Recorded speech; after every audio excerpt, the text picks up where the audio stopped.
So, as Casey said, my name is Matt. I am a local elder here at Grace City, and we have been going through this series that's about witnessing and being a witness in all aspects of our life. And so, I get to actually have the privilege of concluding this series. And so, I wanted to take a little bit of time and recap what we have learned so far and what we have seen. We've had Casey and Chris and Chris Rogers speak in these areas, and so I wanted to kind of go through those. And so the first week, Casey started us off with this idea of salt and light, and I think they were all familiar with the idea of us being salt and light in the world, but I really appreciated Casey's perspective that salt and light weren't just nice and beneficial things in biblical times, that the salt and light were actually necessary for that age, and we are necessary to be able to flavor and show God's love throughout this world. And so I think that that's important. The next Chris spoke about reaching out to our neighbors, where he challenged us, to look at the example that Jesus gave and how Jesus he went to places that maybe some of us would be uncomfortable going to, and even religious leaders of the time would have given him flack for doing so. And so we get the opportunity to partner with God and go into places that are difficult, and we get to have relationships with people that we might think are difficult and hard to deal with. And then we had the tag team message with Rogers and Zahner, the Chris tag team, Chris squared. And they talked about reaching out in the midst of our family, and how this can be such an interesting aspect of our walk with being witnesses, because they're so close to us. They know who we are. They know all of our failures and all of our little imperfections, and yet we get to kind of share with them what God has done in our lives. And so I thought that both Chris's did an amazing job sharing both the aspect of the difficulty in witnessing to our family, but also how rewarding it can be when God moves in a family. And then last week, Chris talked about the cost, which I feel like was kind of all throughout this series, was showing what the cost it is to both follow Jesus and be a witness to the people that are around us. And then that leads us to today, as Casey kind of already talked about, was what it looks like to be a witness in our school and our workplace. Before I get started, I want to go ahead and pray, and then we'll dive into the message. Lord, I thank you so much. I thank you for what you've done in my life, that you have transformed, shaped me through many years, and I pray that I can just communicate those things that you have done in my life, and that something would stick out, that would help another person be able to have a closer relationship with you in a way that they can see powerful things happen in their workplaces, in their school, in the people around them, that they would see you move in their lives, Lord. We thank you for this day. In your name, amen. So I want to start off, when we talk about work, this has been an area in my life where it's not like a cut and dry thing. It's been like this weavy road around really kind of just learning how to partner with God and what it looks like. But one of those things is early on is like I spend a ton of time working. And so I'm nerdy. I looked it up. I was like, how much time do we spend when we work? And I saw figures over 90 plus thousand hours that we spend in a lifetime working. And if you look at just the age of like between 18 and 67, however long people work, that equates to over a third of your life you're spending at work. And the thing that really bothered me is if I'm at work, a lot of people that I saw, it wasn't very spiritual. It wasn't something where like that God could use you. That wasn't my example that I saw. So it was like, it's like you have this huge bucket, this huge area in your life. That's like, in my mind, I was like, well, that's kind of like just, you got to do it. And then, serving God happens kind of outside of that. Or, maybe if he does a miracle, it happens within it, but that's a few and far between type of encounter. And over time, I'm like, this just can't be right. You can't have this outlook of spending that much time in your life and it just kind of be a waste when it comes to really what your life looks like with serving the Lord.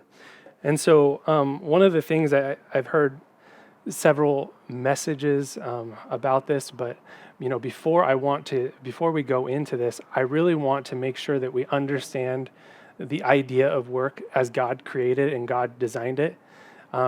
Because I think if we're going to be an effective witness, we need to understand why we work, why we go to work. A lot of people, it's just a necessary evil. It's something, honestly, they call it 4-letter word. We can edit that out of the live stream. But, so we look at it as like a negative thing. Some of us are fortunate to have careers that like that's what they want to do right off the bat, and that's what they continue to serve in. Not everybody has that though as well. But there are days, there are weeks where things kind of drag on, and I think by understanding why we do work, it's going to transform how we do it and how we affect the people around us. And so I'm going to be reading out of Genesis 1:26 through 31, and I'll be reading out of the ESV version. And this, if you want to know about work, let's go back to the very beginning. Let's figure out how God created work in the very beginning. So I will start with chapter 1, and then I'll skip a little bit and go into specifically what God talked about work in the garden. And so chapter 1, verse 26, then God said, let us make man in our image, after our likeness, and let them have dominion over the fish of the sea, over the birds of the heavens, over the livestock, and over the earth, and over every creeping thing that creeps on the earth. So God created man in his own image. In the image of God he created him. Male and female he created them. And God blessed them. And God said to them, be fruitful and multiply and fill the earth and subdue it, and have dominion over the fish of the sea and over the birds of the heaven and over every living thing that moves on the earth. And God said, behold, I have given you every plant yielding seed that it is on the face of the earth, and every tree with seed in its fruit. You shall have them for your food. And to the beast of the earth and every bird of the heavens and to everything that creeps on the earth, everything that has the breath of life, I have given every green plant for you. And it was so. And God saw everything that he had made, and behold, it was very good. I think that's a really important point there. And he said that after each day. And there was an evening and there was a morning, the 6th day. And then I'm going to skip ahead a few verses into chapter 2, verse 15. And this is where God has placed Adam and Eve in the garden. And he said, the Lord took the man and he put him in the Garden of Eden to work it and to keep it. So the first thing I want to make notice of is the fact that work was there in the very beginning. God created us to work. We were designed to work. This wasn't something that, we all probably know the story when, Adam and Eve sinned and childbirth was made really hard and work became toilsome. Those were effects of the fall. But work already existed beforehand. So I think that it's so important, if we're going to understand why we work, we need to understand that God designed us to do this. This is something that was in the plan to partner with him in our lives. We were called to be stewards of everything in this earth. I like the way that Tim Keller, in his book, Every Good Endeavor, he defines work. It's the rearranging the raw material of God's creation in such a way that it helps the world in general and the people in particular thrive and flourish. Now, I don't know about you. I don't always go to work thinking, oh, I'll just leave it. It's just going to keep going. I didn't really think through the paper thing. I'm like, well, what if it wasn't hot like Pastor Daryl? His overheated. And so now I got pages flying. Anyways, back to what I was saying. I oftentimes don't go to work thinking, all right, how am I going to rearrange all these things to really give glory to God? There are many times when I understand, and many of you understand, that work can be toilsome, and is toilsome. It is mundane at times. It is just like you kind of have to go there day after day, and you're doing things that you might not want to do.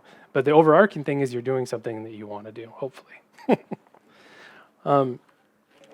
So in that, I want to rearrange in our brains of like what it looks like to actually serve God and work. And what I want to do today is really just kind of an honest conversation around my experience and what kind of the process that God took me through. And so I kind of have three aspects of my life where God has really changed my perspective in areas. And so one of them is actually the first area that God has impacted me and made a change in my life was something that Pastor Daryl in the worship series talked about, and that's the first point is that we serve God in our work, and work is an act of worship to God. And so I really enjoyed, I love hearing Pastor Daryl speak too. He's so animated, and he had really amazing stories too for us to kind of hear. If you haven't heard that message, I would encourage you, go back to the podcast, listen to that one. And I would say the same for any of these ones in the series. If you haven't heard any of these, catch up on the podcast. So one of those areas that Daryl talked about in the area of worship is who do we serve? Who do we serve? And so often when we go to work, it is very easy to see like physical things of like, I have to get a performance evaluation that tells me this is how I'm doing at work. I need to provide X amount of money, so I need to work here or get a promotion to provide that money. It's very easy to get sucked into the idea that you are serving someone other than God. And I will be really frank with you that I struggled with that for a lot of years. Like early on, and it was under the guise of like biblical concepts, So it's like, I need to be a provider to my family. So I'm going to work as hard as I can because I need to be a provider. But you can do that and not serve God in your work. You can still say, I'm going to go and be a provider and end up serving your boss or your coworkers or your family. And so it's so important that, you may look like you have it together on the outside. You may look like you're working hard, but you miss out on so much when we are actually serving the people around us rather than serving God. And so we were created to serve God in our work and partner with him. And in Colossians 3:23, it says this, whatever you do, work heartily as for the Lord and not men, knowing that from the Lord you will receive the inheritance as your reward. Now, I'll be honest, like I said before, this point around worship in the workplace took me quite a while to figure out. I would say that for the first, like I said, I struggled with it probably the first 5-6 years that I worked at Peace Health. I've been basically with Peace Health my entire working career, essentially. So, but when I started there, I was so concerned about all of it, so concerned about making money enough to provide for my family, pleasing my boss so I could get that promotion, so I could, provide for my family. It left little to no time to be able to see what God was doing around me. And so when we have our focus so much on the work that we're doing and not on God, we miss out on everything that God's doing around us, because God is working around us. I mean, that regardless of where we're at, whether we're at work, whether in a neighborhood or whatever it is, God is working. It's whether or not we can actually look up and see where God is working in our lives. And so I think I missed out on a lot of opportunities during those first years because I didn't see that. Like God would basically have to smack me upside the head, which He did at times, to provide me opportunities to really minister to other people. And I was a Christian and I knew what I believed, but I was just so focused on really trying to do a good job. And so it took a lot for me to see, oh, like this person is need and God actually wants me to go pray for them or talk to them or any of those things. It really took a lot, like them asking me up front rather than me like seeing that they were hurting and going to them and seeing how I could help them. And so I think it's so important that we have this idea, like all of these ideas that I have really are interconnected. All of these things that God has done, you can't have one without the other. And so as we see God, that we see work as something that He designed for us to do, then we also see that, oh, we serve Him. That's what we do. We serve God in our work. We partner with God in our work. And when we do those things, we start to see things change in the people around us. They see it. We see changes, and like I said, it allows us to take our gaze off of the work itself and around the people around us, and it starts to see the people that need us, and what, yeah, it allows us to basically lift our eyes up and see the people that He has already provided for us. So in that journey, like I said, it took me quite a while to kind of figure out this aspect of worship. The other aspect that God worked in me really before that, and it speaks more to my life because growing up, I didn't have the greatest example of what it looked like to work hard in work. And so I had my dad, kind of bounce back and forth between jobs. And so I didn't really have this idea of what it meant to really be a hard worker, like what that meant. And I don't want to just focus on the work aspect of like a hard worker, but really like God challenged me in the area of faithfulness. Like God challenged that I needed to learn how to be faithful in the tasks that I did, be faithful with my family, be faithful with Him.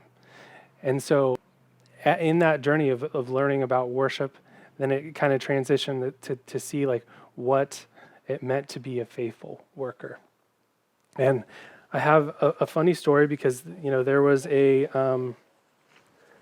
specific time that I remember where God challenged me in the area of faithfulness, and that was when I was right around the age 20, and Andrea and I had been dating for a while now. We've been together since high school, and it was to the point where we've already had talked about marriage and all of those things, and the concept was out there, but I hadn't asked for permission yet for Andrea's hand in marriage. And so it came the time.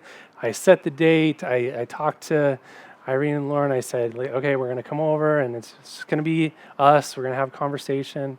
And I will say I was absolutely terrified. I did all the things that I needed to do because I knew that it needed to be done. But when it came time to have that conversation, I was just like, it was so heavy on me. And that's because I cared about them and I cared about what their response would be because I wanted to marry Andrea. So I wanted them to say yes. So came time right before the conversation, and I say this not to tout my spirituality. I say this because to show you how terrified I actually was to have this conversation. I literally spent over an hour in prayer right before I came, and it's not normal for me to just spend a solid hour in prayer before I do something, but I felt like something of this weight I needed to do that, and the only way I knew how was to just go before God and cry out to Him because I needed His help in this. And so I get there, and they were very gracious. Obviously they knew what was coming. I had been around for quite a while, I think 3 or 4 years at this point. And so They were very gracious, but it came time to the part of the conversation where, the brass tacks of like, so is it okay if I ask Andrea to marry me? And, one of the things that Lauren told me at the time, he said, I'm really just concerned about your ability to provide for my daughter. I'm like, okay. I'm 20 years old. Like, I don't know hardly anything at that point. I sure thought I did at that point, but I didn't. And so it really caused me to stop and evaluate things in my life and realize that I needed to take an active step with the Lord, not just myself, and figure out what it meant to really be faithful in the things that I do and specifically in my work. And I will say that as I moved on in the area of faithfulness, I started noticing at work, people noticed that my work product became better because I was faithful in serving him, and I was faithful in serving my work because God had given me the work that I was called to. So as I went on, I started seeing opportunities where people would call out to me like, I see this Christian over here. They say they're a Christian, but they're like everyone knows they're like the laziest person in our workplace. And I would have conversations with these people, and it would be a difficult conversation because they saw me and they saw that I worked differently than that other person. But it was a struggle for them to actually have that conversation because they saw other Christians around me basically seeing that difference, that they just don't care. They're not coming to work. They get by with the least amount of effort that they possibly can. And so to me, that was another aspect of my life where God had put into my life about faithfulness, that yes, God can move in any situation in your work. But if you put in the time with him, serve him faithfully, God is going to provide more of those opportunities for you. And honestly, you're going to see more of those opportunities in your work life. And so I think that was something that kind of imprinted on my mind. And please hear me in the fact that it's not always an easy thing. There's a tension there of like being faithful. It can be disguised, again, like I said, under Christian morals. You can be really hardworking and work for yourself or work for other people. And I definitely dealt with that area. So I think how I practically worked through that is I constantly went to God asking for him to transform what it meant to be faithful, not just to be a hard worker. And I also surrounded myself with other mentors that could speak into my life and call me out and tell me when I was doing something that I shouldn't have been doing, or that I may be working hard, but you're doing it for the wrong reasons. And as I moved forward into maturity, and as I started, one of the coolest parts of my life was when both of these things started to interconnect. When the faithfulness and then having this idea that God had created me to work and that I'm working to serve him, things started to change. I started to dream with God because the work just became what I did. And then when I was at work, I started asking him, like, what else could I do? Like, God, how can you give me like a creative solution to solve this problem? And how can I help this person over here that I clearly know is going through a lot?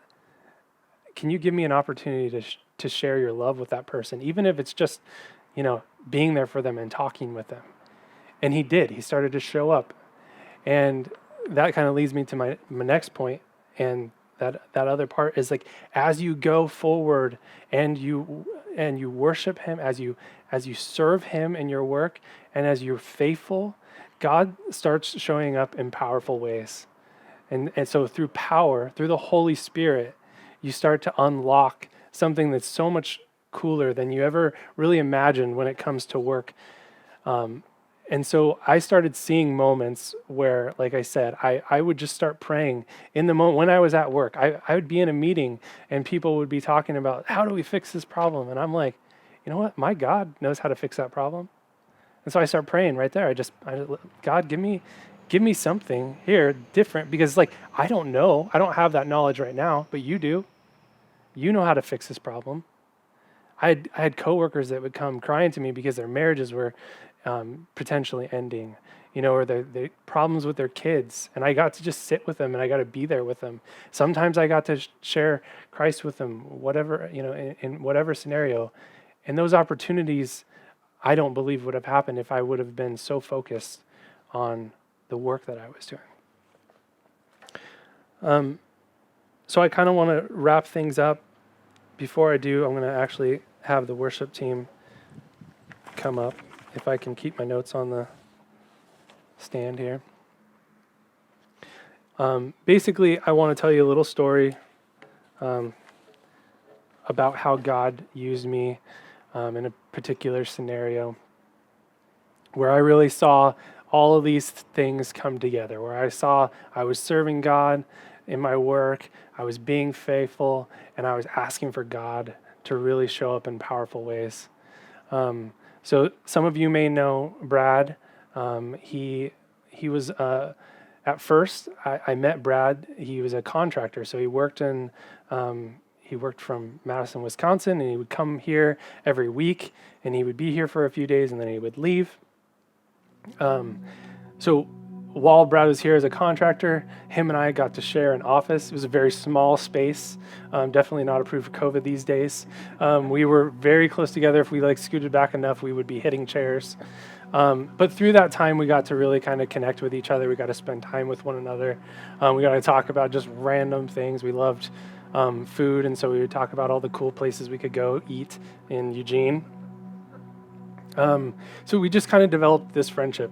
And then later on came this time where, contracts end, and he moved on and he went off to his next contract, and I didn't see him for a while.